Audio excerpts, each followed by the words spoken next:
The following was recorded in front of a live studio audience at the Studio 21 Podcast Cafe. This is the United Podcast Network. The following program is closed captioned for the thinking impaired. By tomorrow, I will rule the world! You think he's gone? He's not gone. You know, that's the whole point. He's never gone. Is this some radical loop therapy? You see?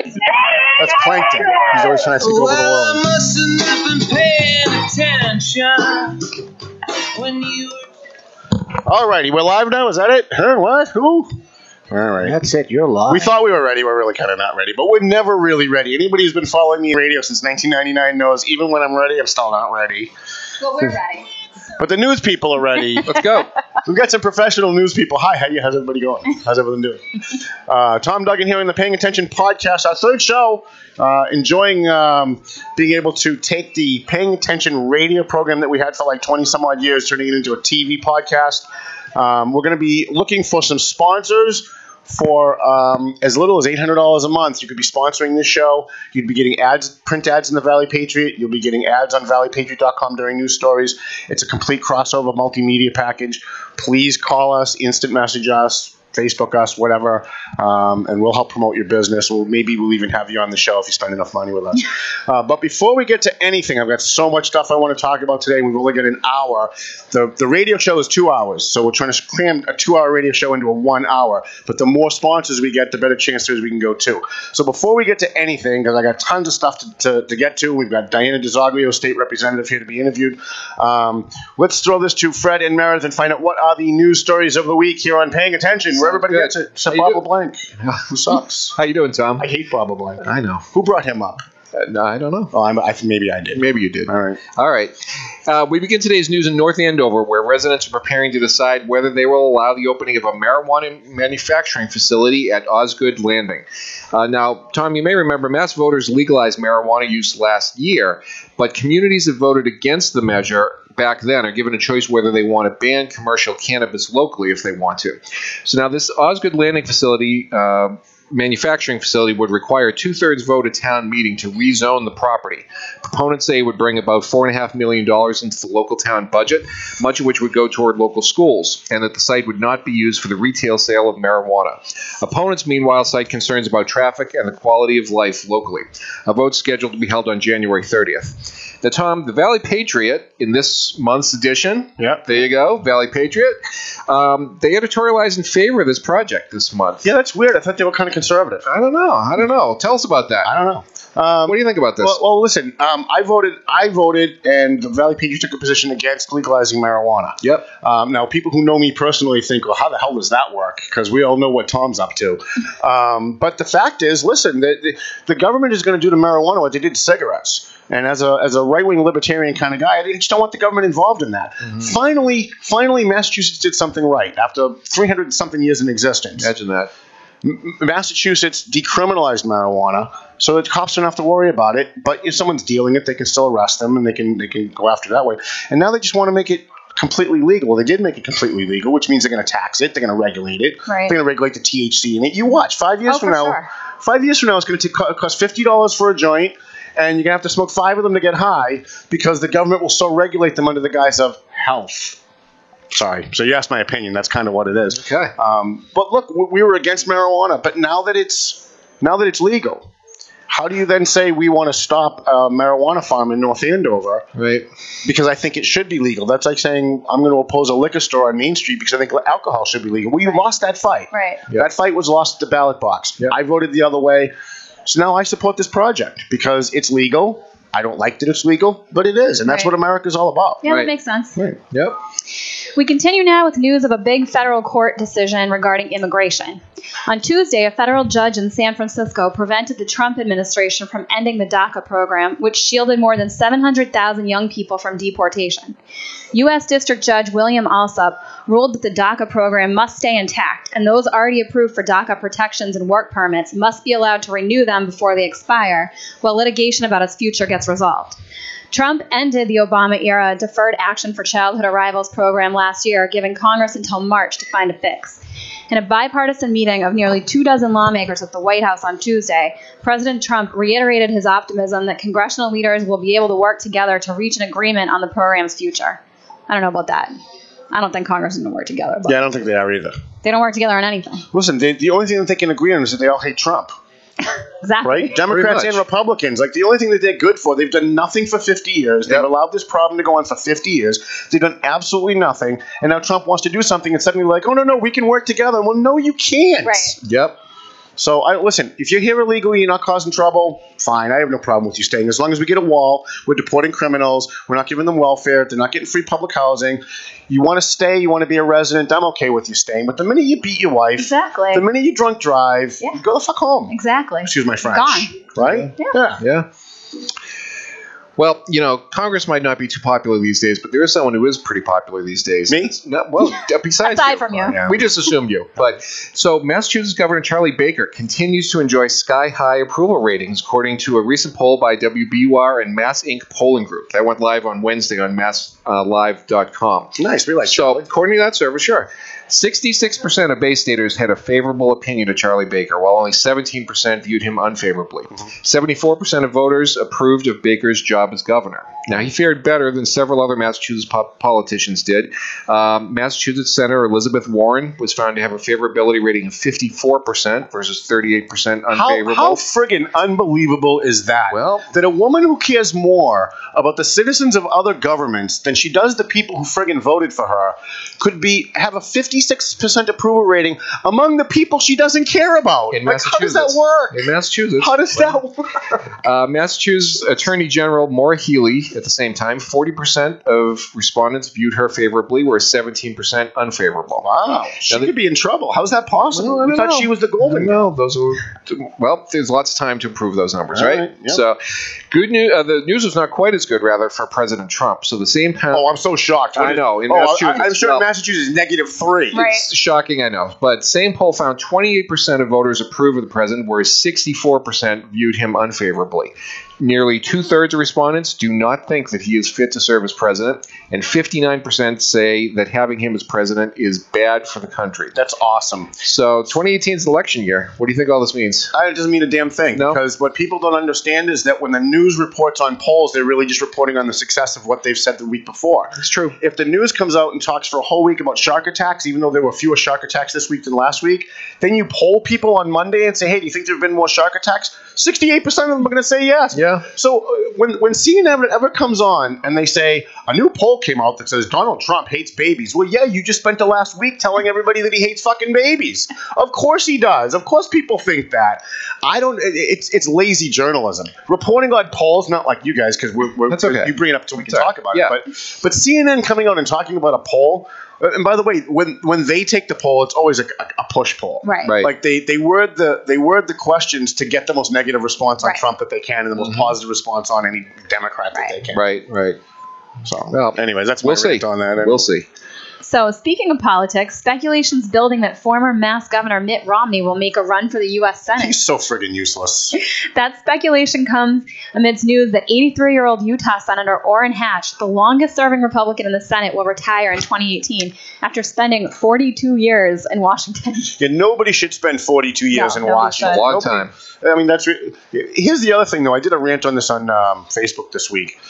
Oprah Winfrey's thinking about running for breaking news. Oprah Winfrey's thinking about running for president. Breaking news.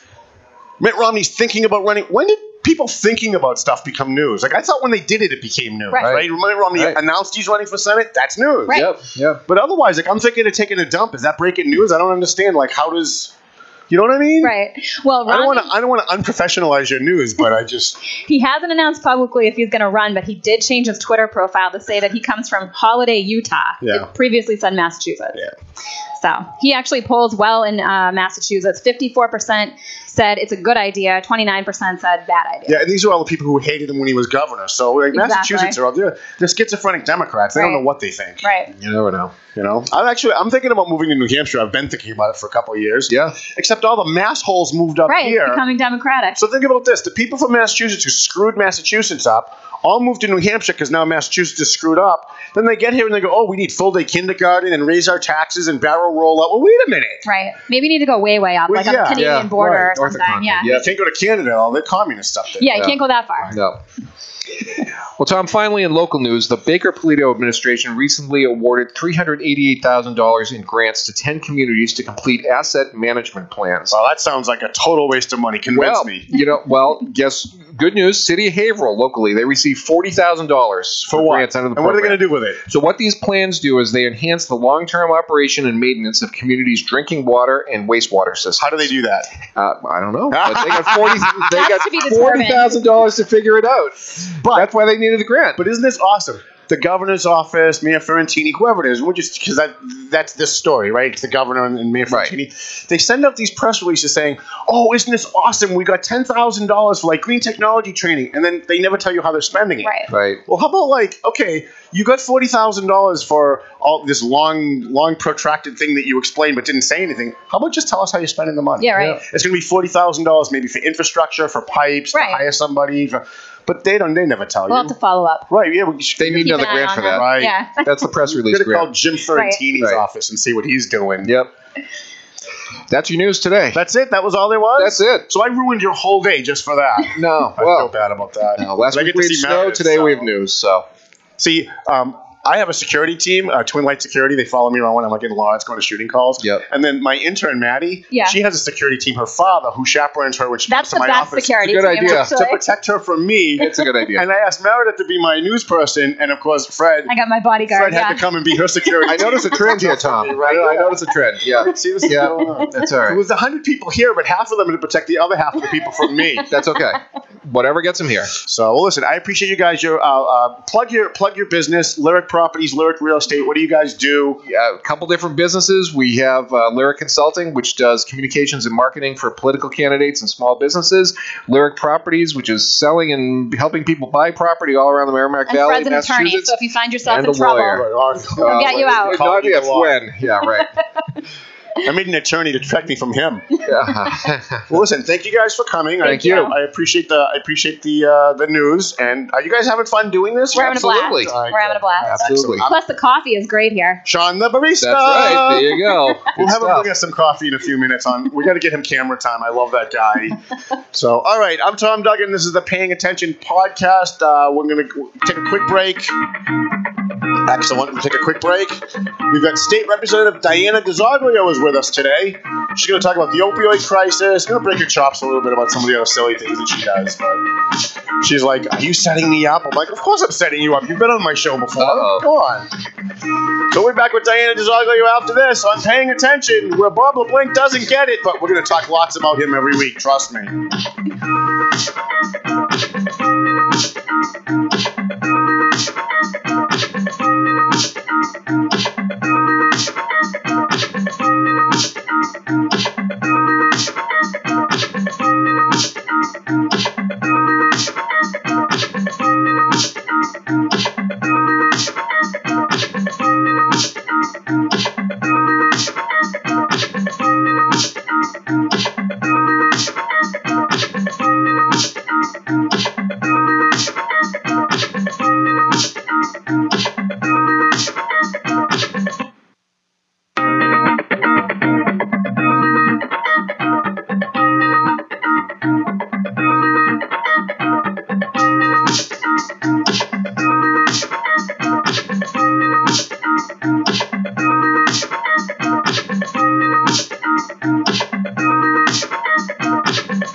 once again back to paying attention, and here is Tom Duggan. Yeah, that's okay. Don't clap or anything, studio audience, when we come back from a break. That's okay. Don't worry about it. It's all good. It's all good. That was actually pretty good. It sounded like there was a lot more people here than there really are. Hi, I'm Tom Duggan. Thanks for coming back to the Paying Attention podcast. I want to thank Fred and Meredith for coming in from Lyric Properties, Lyric Consulting. They're doing our news every week. We're going to try and move some of these segments around. We had a different plan for today, but our guest has to be somewhere, so we bumped her into the second segment.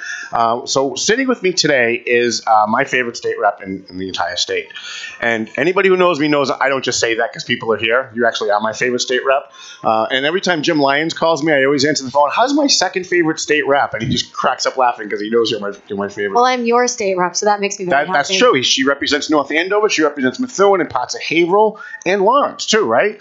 So Diana's here because we had the 4 police chiefs on a couple of weeks ago. We had the police chief we had Joe Solomon from Methuen, Jim Ryder from Boxford, Chuck Gray from North Andover, and who am I forgetting? Alan Denaro from Haverhill.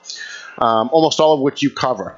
And they had a lot of really great ideas about things that they wanted done to help them fight the opioid crisis. And I said, well, they came up with a couple of great ideas. Why don't we get a state rep on who's really up on this opioid crisis, have her talk about it, and then see what she thinks about their ideas. So you said before we get on the air that you read the story of the interview with the police chiefs. I didn't get to read that one. I read the one with the mayor. With the mayor. But I did just see that you did interview all 4 of them, and that's great. Tell people who you are first, and just get people familiar with who you are in case they've never heard of you, and then talk about you've got a new opioid bill that you just passed, and that's something I think we want to talk about too, right? So, I'm Diana DiZoglio. I'm one of the state reps in the area. Like Tom was saying, I represent portions of Methuen, Lawrence, Haverhill, and North Andover. And I'm really grateful to be here today to actually talk to some of your audience. We're grateful to have you. Well, I know a lot of my constituents and people that vote in my area listen to your show, and it's a great opportunity to be able to address them directly. So thank you for that. You're welcome. You notice how far away she's sitting from me, though, because she doesn't have a security detail. It's the cigarette smoke. The cigarette smoke. I promised I wouldn't smoke while you were here. Thank you. I appreciate it. I wouldn't do that for anybody, actually. Actually, I wouldn't do that for anybody. You're the only person I'll do it for. So no other guests can say that. I appreciate it. A couple of years ago, we actually did pass a comprehensive bill regarding overall substance abuse issues and addiction-related issues.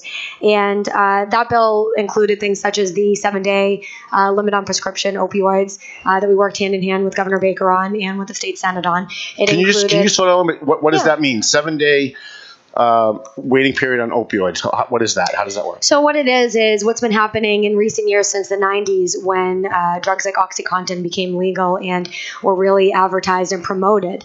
What was happening is that we were seeing a lot of overprescribing going on. From doctors. Yeah, certainly not every doctor, but there were many cases in which overprescribing was happening. Now, I don't think that was, the doctor's intent. I think that there was just a lack of education, and that, what the legislature looked at during the last couple of years is that overprescribing as being a significant reason why people ended up being addicted to opioids and then, transitioning into drugs like heroin, like fentanyl, like what we're seeing right now.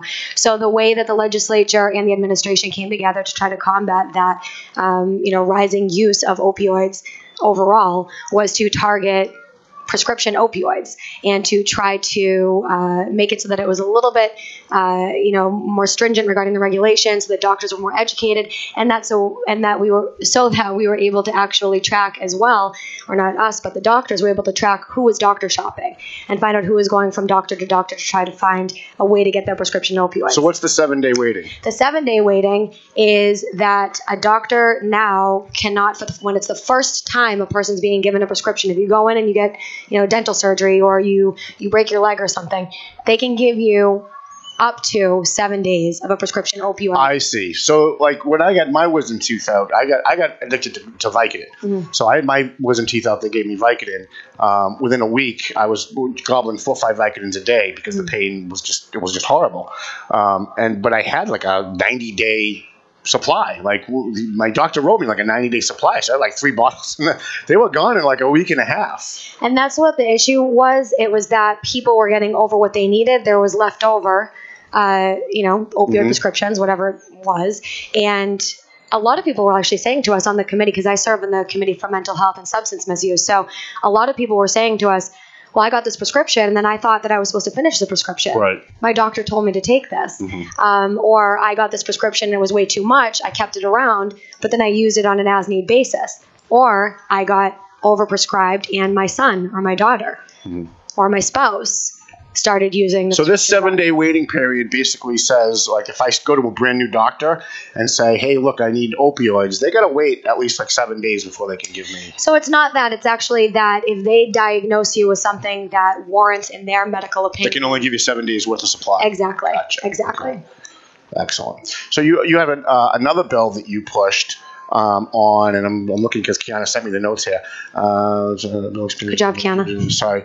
Second, diverts women at Framingham into other treatment facilities geared toward women for further treatment. So you had a bill that restrained prescription OxyContin for under 17, but you also had a bill as far as women who were addicted that were in prison. So we actually included both of those provisions, versions of both of those provisions in that comprehensive bill that we passed a couple of years ago. The governor actually, several of us actually filed that provision, and the governor ended up including that in his comprehensive opioid bill that did divert women in Framingham to other facilities where they were able to actually receive treatment instead of just being put behind bars, not receiving medical attention, not receiving any sort of, counseling or, the services that they would need to actually transition off of being addicted into recovery. So, I commend the governor for his leadership on that and on working together with us on the committee in moving that forward, and a version of that did pass in that comprehensive bill. As far as the limitations on OxyContin for children under 17, I don't know how many people remember this, but a couple of years ago during, I think it was August, I forget what year it was actually, but I just remember sitting there. It was a hot August day, and I remember reading in the paper that the FDA had approved use of OxyContin for children under 17 for the first time in history. Gotta love that Obama administration. Now, this was actually something where we were already in the middle of the opioid epidemic and scrambling as a state, as the Commonwealth of Massachusetts, and all the other states were scrambling as well. On the federal level, they're scrambling as well to find solutions to this. In the middle of, while we're all, as lawmakers, scrambling to work together with voters and work together with advocates. The federal government pulled the rug out right from under you. The FDA approved OxyContin for children under 17. So I was in the middle of helping out with this, the drafting of this comprehensive opioid legislation.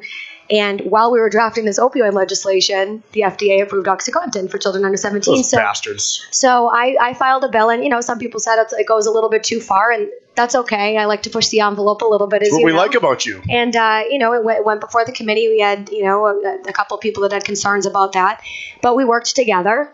We heard from residents, we heard from parents, we heard from doctors, we heard from psychiatrists and social workers and people who work in school districts. And, at the end of the day, we ended up, Mass Medical Society, everybody. And at the end of the day, we ended up coming up with something that was a compromise, which, as you know, sometimes you need to push for the strongest possible thing in order to end up with that compromise. That's what everybody hates about Donald Trump, but they all do the same thing, right? You always over-ask, you always over-promote, and then you compromise back, right?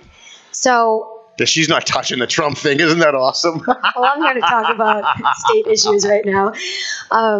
So what we ended up doing is we actually ended up taking that, that version of the bill and adding in some provisions that, made a lot of the doctors more comfortable, made a lot of the parents more comfortable as well, who did have children who, maybe were on prescription opioids for something pertaining to things like cancer, for example, that were in palliative care, that had end-of-life care or a terminal illness of some sort, or it was an emergency medical situation that, doctors had deemed it was necessary for them to continue to receive that treatment and that medication.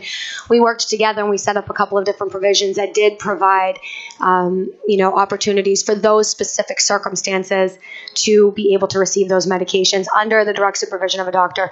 However, not for any other reason. So if they do receive any of these substances now, they are on a 7-day supply, limited supply. And then do they have to be reevaluated? Just for the first time. They have to be reevaluated every 7 days, unless they have one of those. So that's good, because otherwise they would just prescribe it for 7 days and just renew it after 7 days. They've got to be reevaluated. Now, that's still the case with adults, but you're an adult coming back now. With the children, the goal is to prevent, that child from being addicted unknowingly. Right.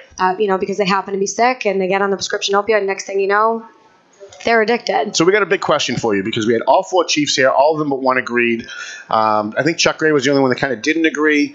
But the rest of them all said that they believe I threw out the last question. I said, what's the one thing, if you could wave a magic wand, the legislature could do something to help you guys, what would it be? And 3 of the 4 of them said, listen, when we go out and we Narcan someone, they go to the hospital, they can check themselves out, and 3 hours later, we're Narcanning them again.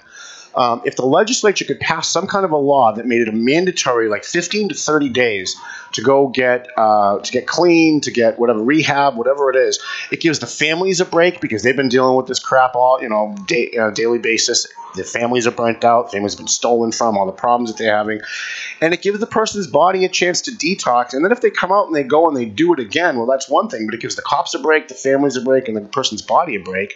Is that something that you would introduce for our chiefs, for our cops? I would absolutely. And I actually did introduce something similar to that with Chief Solomon, who was a tremendous resource for me during. He's awesome. He was really great during the time that we were writing that substance abuse legislation a couple of years ago, and I was on the phone with him all the time asking him questions and trying to understand, what the struggles are of our public safety officials, and he was really good at breaking things down for me to really get insight on what they deal with on a day-to-day basis. And I am in full agreement with all of the chiefs that said that. I think that too many times what happens is you do have somebody go in, they have the issue with overdosing, they, wake them up, get them out of the overdose, and as soon as they're okay enough to, sort of stand on their own 2 feet. Yeah, they go out and they find more heroin. They're out there and they're looking for that high again. Right. They are looking for that high again. I have all of my public safety officials telling me that they'll Narcan somebody and the person will wake up and be infuriated with them because they lost the high. Right. Now there they are saving their lives, but the person is so addicted and so not in their right mind that the first thing they think is, you ruined my high, and now I feel sick because you ruined my high. I'm dealing with these people on a daily basis because you see I'm out there in Lawrence. I'm chasing police calls, and I talk to people on the streets. I want to talk to everybody, whether you're a criminal, you're a cop, whoever. And I talk to a lot of these people who are addicted, especially the ones that are going into daybreak to get help. And it's amazing that the addiction to heroin, and especially with the fentanyl, it takes over their entire thought process. Their whole brain changes when they start getting addicted. They can't think about, they're not interested in eating. Mm-hmm. They're not interested in finding food. They're not interested in getting out of the cold. We've got a homeless veteran on Merrimac Street. I'm sure you see him every day, Steve Gonzalo. He's actually a veteran because I pulled up one day and said, get rid of that sign if you're not a veteran. And he showed me his DD-214s. I felt this small. But we offered to get him into Veterans Northeast Outreach. I called Randy Carter. Randy said, we've got a unit. You can get him in your car. We'll put him in a unit right now. He will never sleep on the street again. Mm. And it was 3 degrees outside. And I pulled up and I asked him, and he was like, no, the only thing I want right now is to get enough money to get my next fix. Mm-hmm. And so it doesn't matter that it's 3 below zero. It doesn't matter that they sleep in the streets. All of those things become secondary to them because that addiction is so strong. The physical need for the fentanyl and the heroin is so strong that it supersedes all of the other physical needs that most brains know that you need, sleep and food and water. And so they really literally just don't care. All they care about is their next high. And so you're right. The cops go out and they Narcan these people, and they get pissed off because it costs them their high. Mm-hmm. And if they don't go to the hospital, some of them don't. The minute the cops walk away, they're looking for their next high. And I talk to the Lawrence cops all the time. They tell me that they've had people that they've Narcan 3 and 4 times in a day. Mm-hmm. And Joe Solomon told us last week, 2 weeks ago, that there are people that now that they're using 4 and 5 canisters of Narcan on them because they've been Narcan so many times, their body's built up an immunity to the Narcan. Mm-hmm. Not the fentanyl, not the heroin, but the Narcan. Mm-hmm.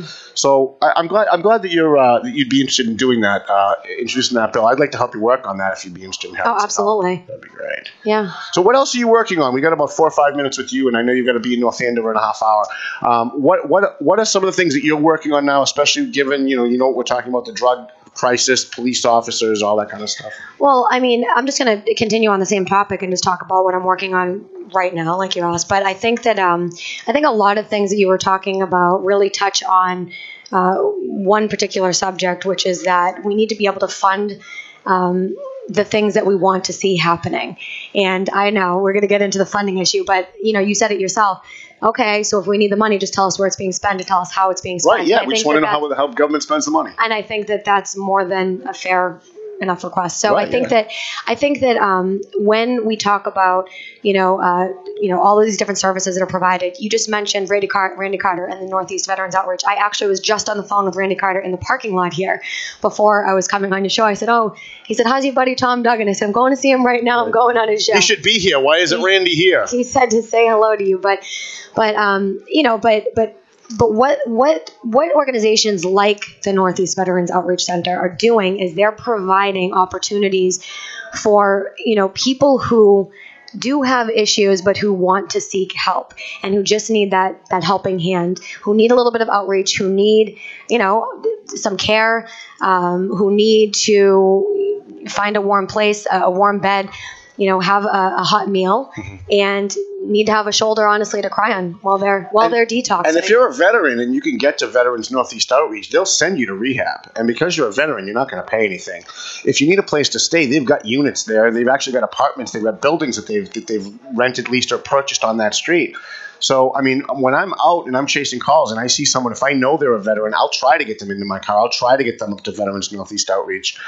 Most of them, all they really care about is their high. They're just so obsessed with the high. It has so taken over, especially with the fentanyl, so taken over their brain that they're not thinking right anymore. Listen, and we both have loved ones as well who are addicted to opioids. Mm-hmm. And it's devastating to watch them spiral down and not be able to reach them. Is that why you're so involved and so vested in? Yes. You're a state rep. You could be focused on a myriad of 100 other issues if you wanted, construction projects and infrastructure and all that.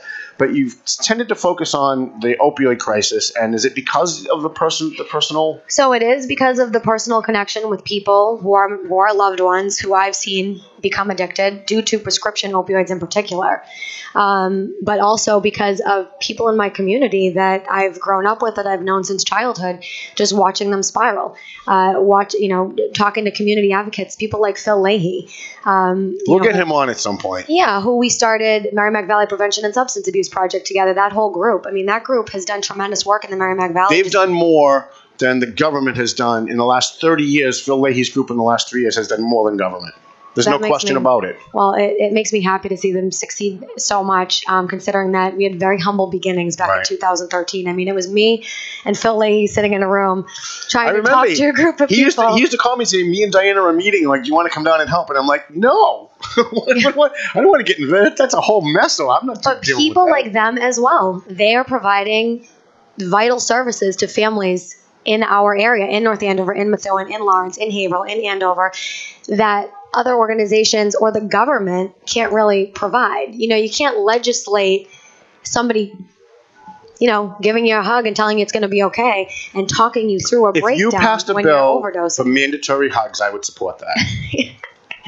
We'll talk about that one. But I think that when we talk about these organizations, again, bringing it back to the funding issue, it's not about necessarily spending more. It's about making sure that we're spending the tax revenues that are coming in on the right things. Now, we were just talking about marijuana, right? So you're talking about it from the local issue, from the local perspective, all the different projects that may or may not be going on based on the local votes.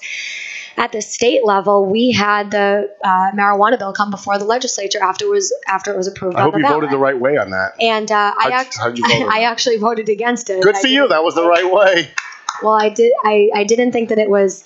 I just didn't think that it was a bill that actually honored the will of the voters, first and foremost. I think that a lot of good things were included in the bill, and I do commend the people that worked on it.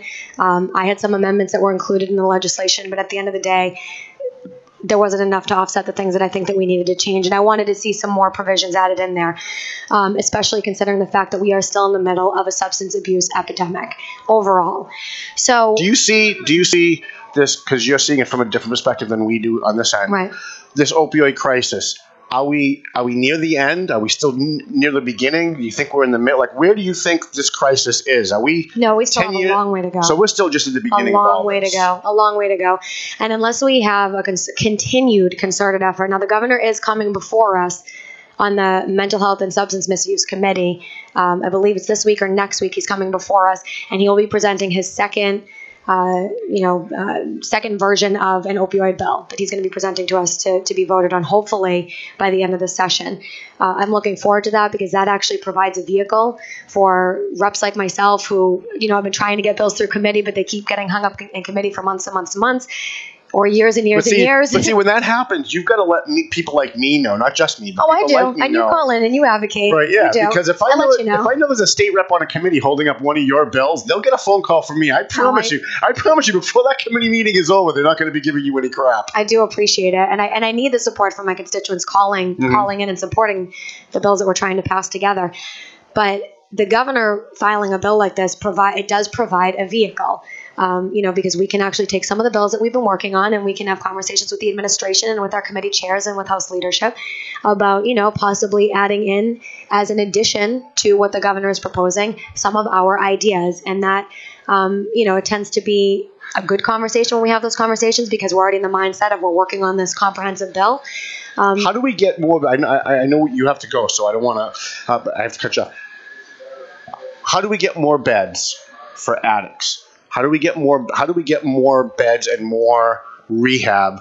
Because we have it's like the Walking Dead. You drive through Lawrence on any given day, it literally is like the Walking Dead. You've got 100 people who are homeless addicts who are walking through the streets begging people for money, bumming cigarettes off people. It creates an unsafe environment. One guy got stabbed the other night and he almost died. What can the legislature, what will the legislature do to get more beds and more treatment facilities? So I know we were talking about the marijuana bill and we kind of stopped and shifted because that's what we do. We rabbit trail. It's okay. But we're friends. We do this at Sal's all the time. This is how it is. But one of the ways that we can get more beds and get more treatment and get more of the resources that we need to go to where they are actually needed is by holding the legislature's head to the flame when it comes to the issue of directing that funding to those treatment facilities, directing the funding to places like the Psychological Center, like MVP ASAP, like Northeast Veterans Outreach. And the way that we make sure that those programs are funded, the programs that are actually working, that we can see that they're working. We don't have to look at numbers to see that they're working. We actually know by being in the community that they're doing great work. It's tangible for us. The way that we see that funding come back so that they can provide those additional resources is by keeping our word. Now, during the recent marijuana debate, the House originally said that we were going to dedicate a minimum of $10 million of the anticipated $200 million revenue. You blew your stack on the floor of the House, and it was the greatest speech I'd seen in 20 years in the House. Thank you. That was awesome. It depends on where you were sitting. Well, when a Democrat is calling out the leadership of the Democrat Party for anything, that's always a good thing, because dissension within a party always results in good stuff. Well, it's the right thing to do, and you know what? I think that a lot of members of the party that I belong to, the Democratic Party, I think that they do agree. On this particular Then why didn't they step up to the plate? They agree when you're having a coffee with them, and then when they go to vote, they vote the other way. That's a conversation you have to have with each individual legislator. I can't presume to know what they're thinking when they go to vote. I can tell you that the provision that I sponsored on the marijuana legislation got adopted in the marijuana legislation, and then it got withdrawn. Yeah, they killed it. It got killed during the conference committee because they weren't making any money on it. And what ended Not up enough happening, lobbyists paid for them to vote that way. So what ended up happening is when we came back, I filed another provision on another bill. There was another vehicle for me to pass this provision to go back to our original idea of dedicating some of the revenue to the area of substance abuse. And this is, the Speaker of the House came out and, I work with the Speaker and with my leadership team on different things that are important to my district, and I'm grateful for the work that they did on this bill. But at the end of the day, the Speaker did say that we were going to have a minimum of $10 million dedicated to a substance abuse fund or to a substance addiction fund. And he lied. And what ended Where's up Linda happening, Campbell on this? She's friends with the Speaker. She's part of leadership. Where is she on all this? How did she vote on your bill? So I'm not sure offhand. But that means no. She doesn't want to say it, but if you're not sure when Linda voted, she must have voted. I don't keep track of everybody else's voting record. She hates controversy. Can you tell? I'm here to talk about the things that I'm working on for my district. But what ended up happening is, we tried to get that funding restored, and all of a sudden it was, okay, we're not going to do this anymore. And, I told my colleagues in the House that I'm very good friends with, a lot of them, listen, this is something that I'm not backing down on. We said we were going to do this, and I have people in my district that are really struggling. They can't find a bed. They can't find a treatment facility that want to get treatment. Also, we have prevention and education initiatives that are supposed to be going on right now that we can't fund. We have the Students Against Destructive Decisions at Methuen High School that Dean Broder's running, and that helps to towards the efforts of prevention and education. We have all of these great things that are working, but if the legislature doesn't want to assist in actually making sure that there's a consistent and dedicated stream of revenue, how can we expect that we're going to continue to see the benefits from those organizations in the way that we want to see them? So there's a lot more work to be done. We've made, tremendous strides in the, in the areas of prescription limitation, the doctor shopping issue with prescription monitoring, right. limiting prescriptions on children, the advertising of opioids. We've done a lot of great things, but again, there's still more work to be done, and it's going to take all of us continuing to have these conversations in the community to be able to see a positive result. Will you come back? I will absolutely come back. Thank you. We'd like to have you come back to talk about a bunch of other issues, but this opioid thing is big, and since we had the chiefs here and they had a wish list, I thought I'd throw it at you and see if we can't get it done. Because we're about getting things done here, not just about educating people. At least we try anyway. Well, thank you for having me on again. I appreciate it. Thank you, Diana DiZoglio. And if anybody wants to contact me, please feel free. My phone number is 978-390-0408, and my email is diana.dizoglio@mahouse.gov. I look forward to hearing from you. We will put all that up on the screen when we do post-production. Diana DiZoglio, State Representative. First of all, before we let you go, I just want to thank you for one more thing. I don't think you get thanked enough. Thank you so much for beating Dave Turisi and throwing his ass out of the legislature when you ran against him and you won. Thank you so much for doing that, seriously. When you ran, I didn't think you could win. I said, I'll help her, but I don't think she's got a shot, and you beat him. And thank God you did, because look at what he's pulling in North Andover now. I'm happy to be on your show, Tom, and I appreciate you inviting me in today. Puppies and rainbows. Thank all right, you thank so you very much, Diana. We'll be back after this on Paying Attention. Hey, studio audience. We're going to get Sean the barista up here next.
Once again, you are paying attention, and here's your host, Tom Duggan.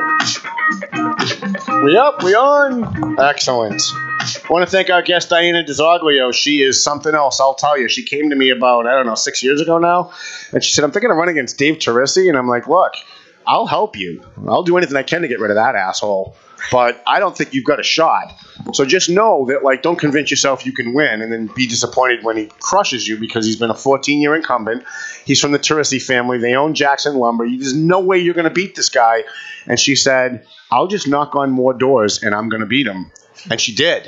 And thank God she did, because as we're talking about this marijuana thing that's going on in North Andover, the North Andover voters at town meeting this month are going to have to vote on the Goldstein project for Osgood Landing. And what they want to do is have an indoor marijuana testing, growing, and research facility at the old Lucent building, what's now called Osgood Landing on 125. And Dave Turisi did something. He's a member of the school committee now. He went from state rep down to school committee because it's the only place that would accept him. And I learned on Facebook, I guess earlier this week, that Dave is against this project. So I started calling people to find out, why would Dave be against this project? He's a puking liberal. He's for whatever the Democrat Party wants. He's basically a political hack. Why wouldn't he be for this? It's for tons of money for the town. Come to find out, he works for a competing marijuana industry company. So he's not opposing it because he thinks it's bad for the town. He's still the same friggin' Dave Teresi he was when he got his ass kicked by Diana DiZoglio, and that's why he lost, because he was constantly selling out. Like, he would sell his vote to, like, you know, whoever it was that was the highest bidder.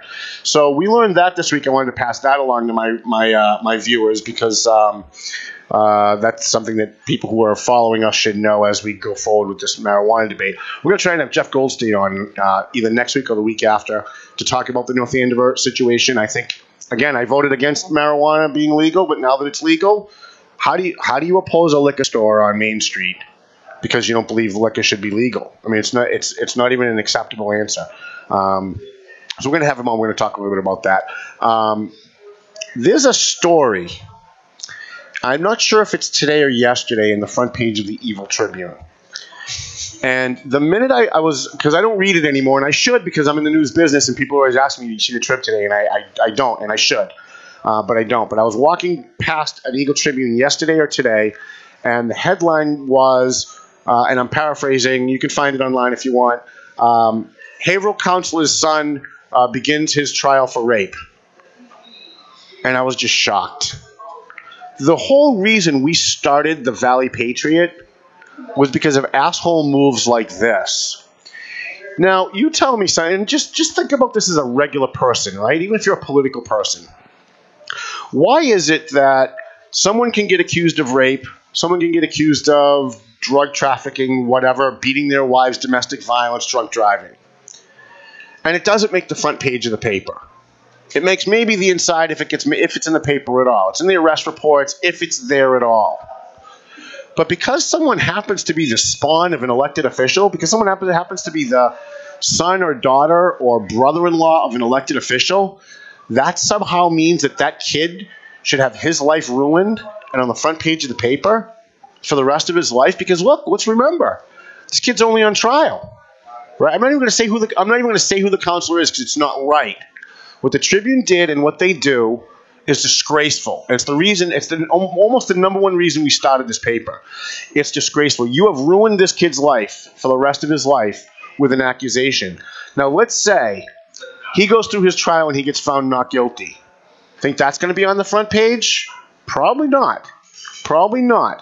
But even if it is, 5 years from now, 10 years from now, when that kid goes for a job, when he tries to join some organization, maybe he wants to get a job for the government and he needs clearance, and they Google his name, I guarantee you the rape accusation is going to show up and the exoneration is not going to show up on Google. I promise you that. And if it does, you'll have to go searching for it.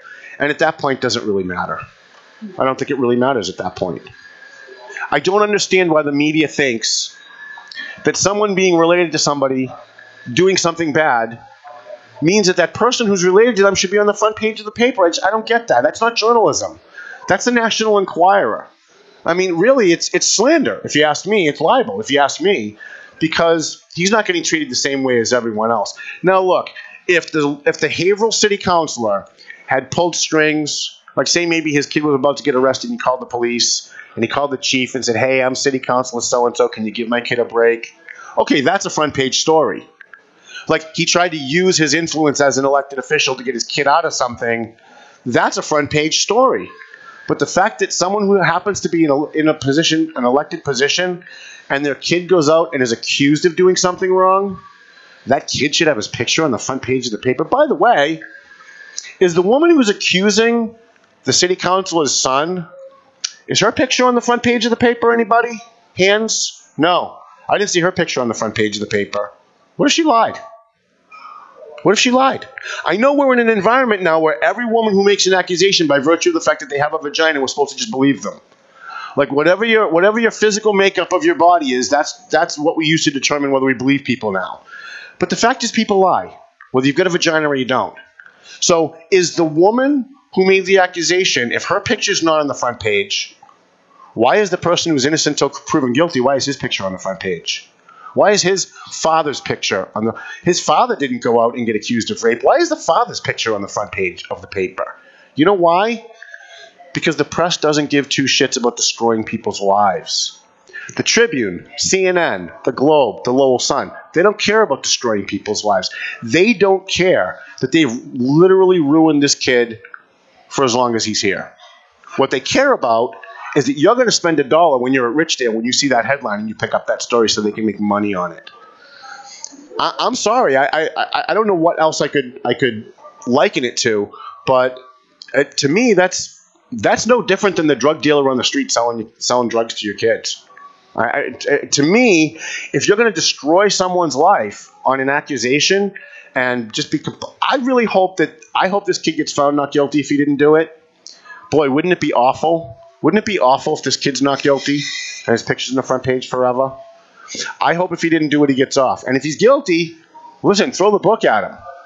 But do it after he's found guilty. Put his picture on the front page after he's found guilty. There's no need to destroy somebody during an accusation because we all know. Look, there's stories, you'll Google it. Women who make up stories, whether it's because maybe they had sex with someone, then dad found out and they didn't want to tell dad that they did it, so they said, he forced me. Or maybe they got a boyfriend that they're cheating on and the boyfriend finds out they don't want to admit they were cheating, so they tell the boyfriend, oh, he forced me. And the next thing you know, you've got everybody in your life telling you got to go to the police and make an accusation. I don't know if this kid's guilty. I don't know him. I know the father a little bit. He used to write for us. But I think while the accusation is going on, if you're not going to put the accuser's name in, then the person accused shouldn't be in either. And by the way, what do you guys think is going to happen if he's found not guilty? Even if the girl gets up on the stand and admits that she lied, do you think the Tribune will put her picture on the front page of the paper that next day? I promise you they won't. Because this isn't about trying to stop a rapist. It's not about informing the public, and it's not about educating people. It's about making money destroying people. And it's also about a political message. Woman equals good, man equals bad. Black equals good, white equals bad. That's the narrative of today's media. Minority equals good, non-minority equals bad. Right? That's what we hear all day on CNN.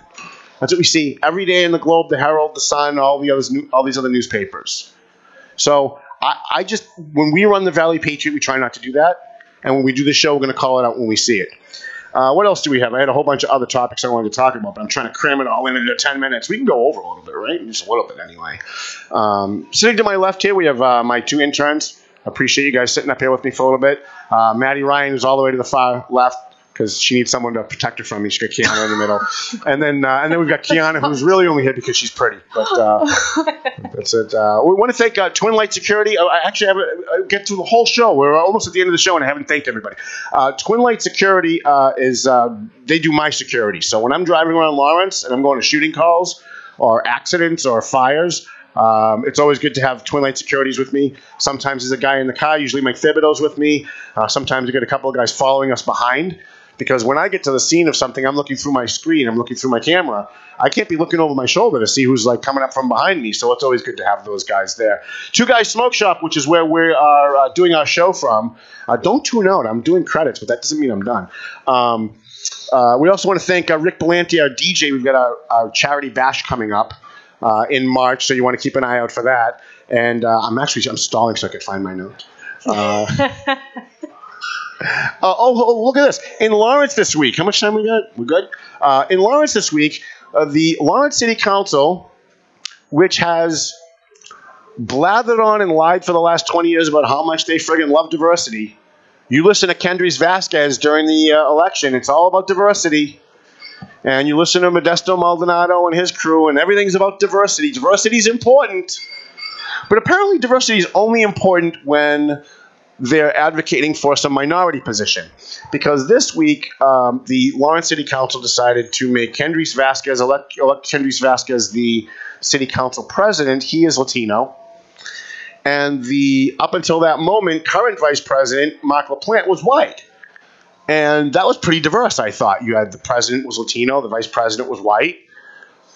I thought that was pretty diverse. But apparently, once minorities get the numbers that they want so that they can be the majority, suddenly diversity is not important anymore. So now they have gotten rid of Mark LaPlante as the vice president of the Lawrence City Council, and they've elected Giovanni Rodriguez, good friend of ours. We like Giovanni. I'm glad he's vice president. I think he'll do a good job. But I just kind of thought it was odd I just thought it was a little odd that this same group of friggin' hypocrites, and they're all friends of mine, but I'm sorry, when you're acting as a board, you're a bunch of friggin' hypocrites, sit there and they blather on at every public hearing, they blather on at every community works event, talking about diversity. Diversity so wonderful. Well, where is your diversity in the leadership of your city council? Where's the white guy? That's all I want to know. I think if you were going to replace Mark LaPlante as the vice chairman of the Lawrence School Committee and get rid of the white guy, you should have replaced Kendrys Vasquez with a white guy. Swap it. You got a Latino president and a white vice president. Get rid of Kendrys as the president. Make it Dave Abdu. And then you get Giovanni as the vice president. And then guess what you have? Diversity. But you guys don't give a shit about diversity, do you? You don't. You only care about diversity when it's a talking point to get something that you want for a minority position. Then once you get that, suddenly diversity is not important anymore. It's like equality. Everybody wants equality unless guys are being treated unequal. Then suddenly equality is not important anymore. They really should call the Democrat Party the schizophrenic party. That's what they are.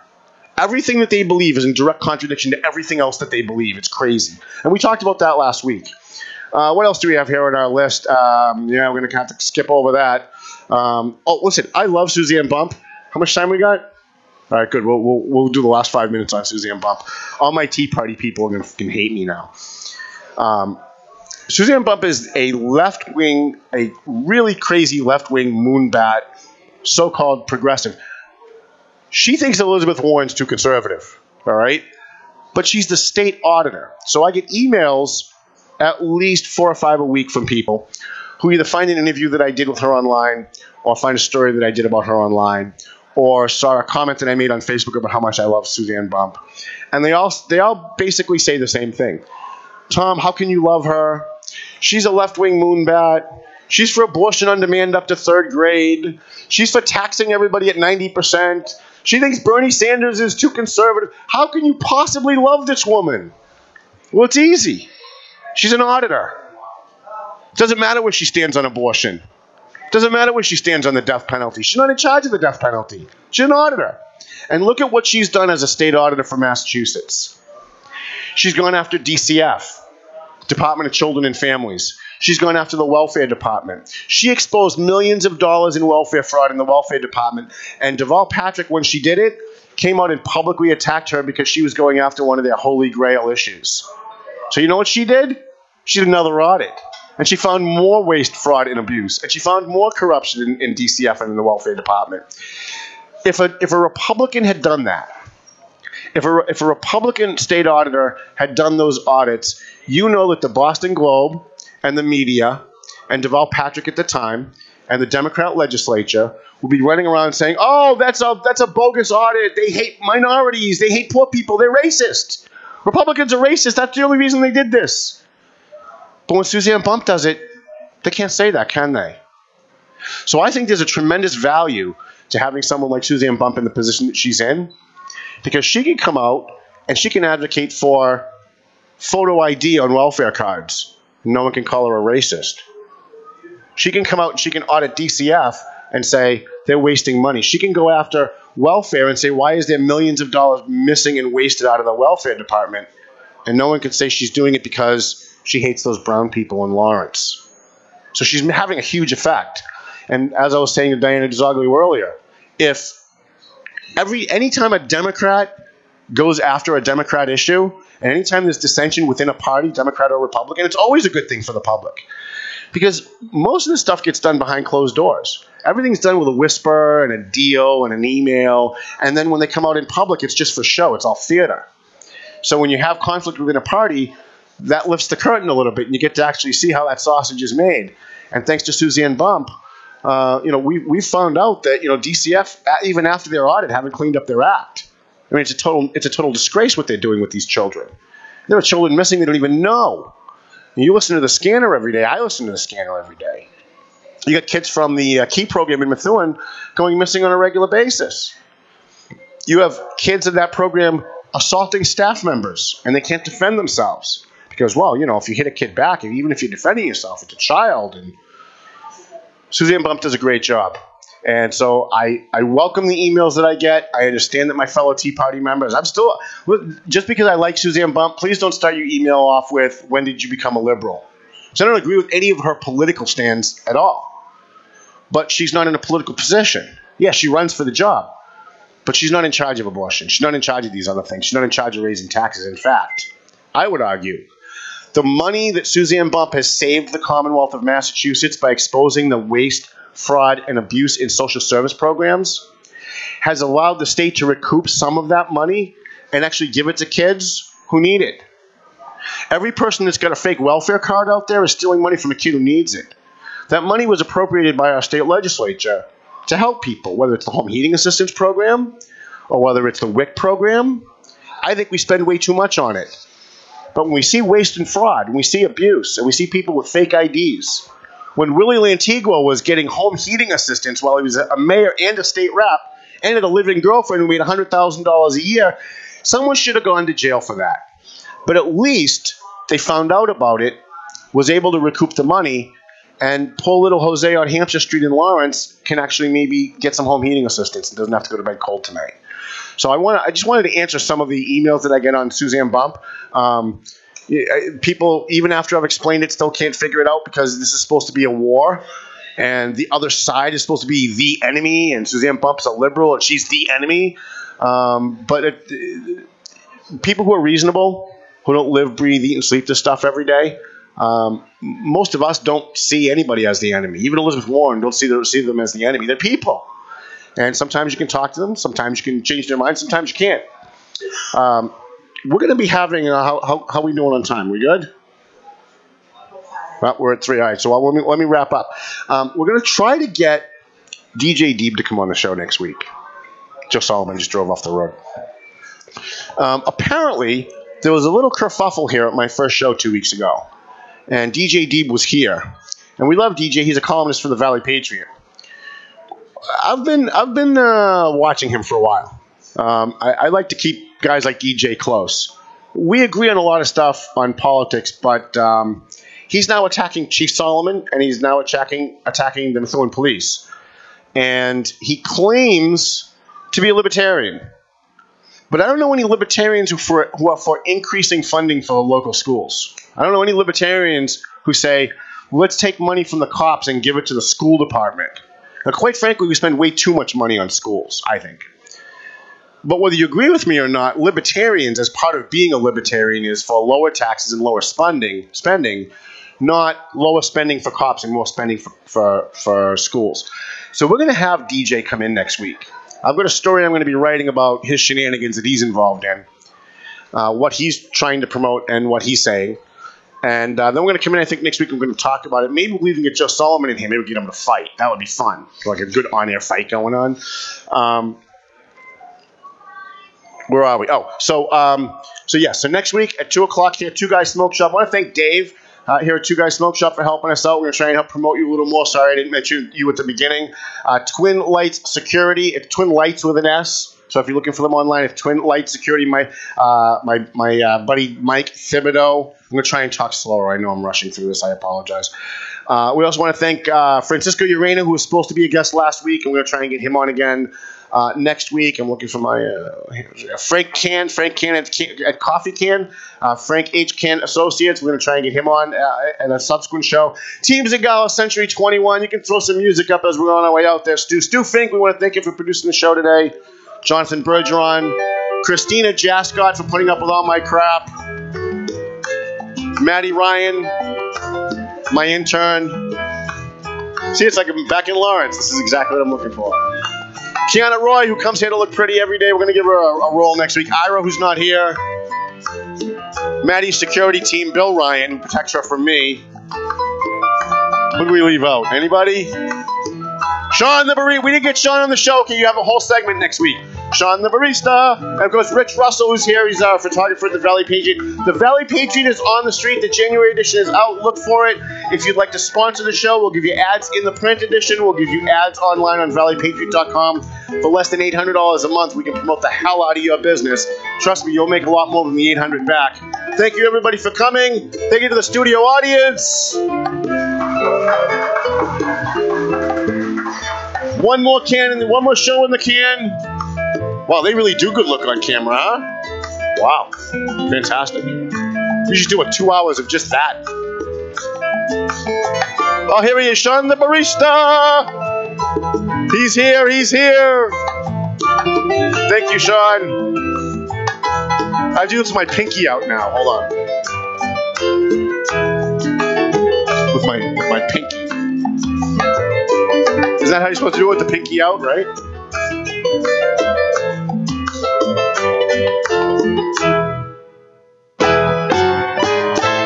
The views and opinions expressed by the hosts, guests, or callers of this program do not necessarily reflect the opinions of the Studio 21 Podcast Cafe, the United Podcast Network, its partners, or affiliates.